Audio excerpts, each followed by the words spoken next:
So, President Trump's response to the Democrats pushing forward impeachment today. President Donald Trump said Friday that impeachment is being trivialized and suggested that Republicans could seek revenge on the next Democratic president. This is something that I have been warning about for some time. Here's the thing. He hasn't done anything illegal at all. And everything that he has been accused of doing, we have a long and rich paper trail and video trail and audio trail of Democrats doing it more. Every single thing. So, if you can impeach him for things that Obama's done, Biden has done, and going back down the line to Clinton and everybody else, if you can impeach him for doing the things that they have done, well, then Republicans are going to probably go forward with impeachment on Democratic presidents who did the same things, because now we have set precedent, right? The House Judiciary Committee voted Friday morning to move forward with 2 articles of impeachment. And again, they're nonsensical. They don't even exist. You're trivializing impeachment, Trump said while meeting with the president of Paraguay, Mario Abdo Benitez, at the White House after the vote passed. And I tell you what, someday there will be a Democrat president and there will be a Republican House, and I suspect they're going to remember it. Now, for those of you, even Republicans who are sitting there saying, no, we're not going to do that because we're not like the Democrats. Yeah, you will. It's the nature of politics, okay? Harry Reid changed the rules numerous times in the Senate, and those rules were changed to eliminate the power of the minority on the Senate side of things. Now, similar things have happened in the House, but when he did that and then Republicans got the majority, the Republicans used the rules that he established against the Democrats. And the Democrats were furious about it. They were running around like chickens with their heads cut off, complaining about how this was not the norm and it was not traditionally sound and violated rules and all these other things. And we had to remind them every single time they were complaining about it. Harry Reid did it. So why are you all of a sudden opposed to because it's being used against you? Maybe you should have thought about that before changing the rules. But it's always okay to change the rules so you have more power, but you never want the other people who you victimize to use that power against you. So here goes the descending state, if you will, of American politics. I have no doubt that the president is right. At some point in time, Republicans will use this against a Democrat, and this will be, they will use this as a bit of a payback.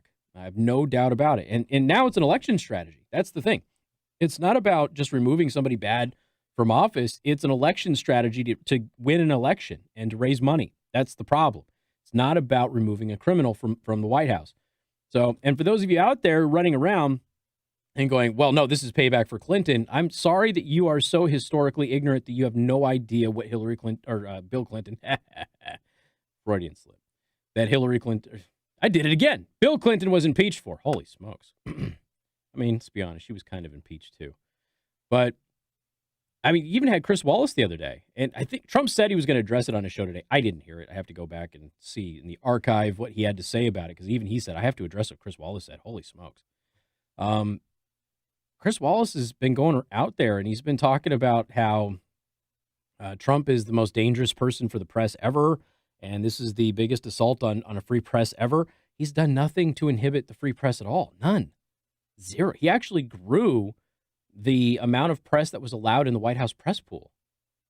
He gives interviews every day. He doesn't disappear for months at a time like Obama has and Hillary has. He doesn't spy on, that we are aware of anyway. He doesn't spy on any of the reporters at certain networks. He doesn't break into the computers or tap the phones of certain reporters at certain networks like Obama did. And to have Chris Wallace run out there and say that, especially considering he works for one of the networks that was targeted by the last administration, is just, it's silly. But the other day, Chris Wallace had said that Bill Clinton's impeachment was about him lying about having an affair. No. I mean, there was witness tampering and a rape investigation that happened. There's a whole bunch of other stuff that went down with that. And when people are just running around who should know better and saying things like that, that's not a good look. Not a good look at all. All right, so let's turn to the UK. Boris Johnson, his party cleaned house. Holy smokes.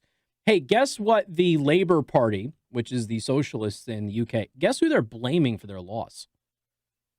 The Russians.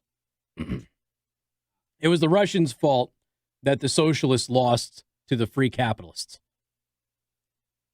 I'm going to say this again because I know it's Friday and some of you might be at my Christmas party getting lit. So let me say this again.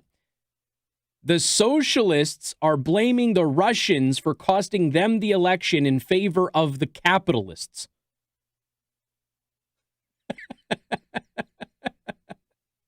How many of you grew up who are my age or older and thought you'd ever get to a point where socialists were blaming the Russians for costing them an election and favoring capitalists?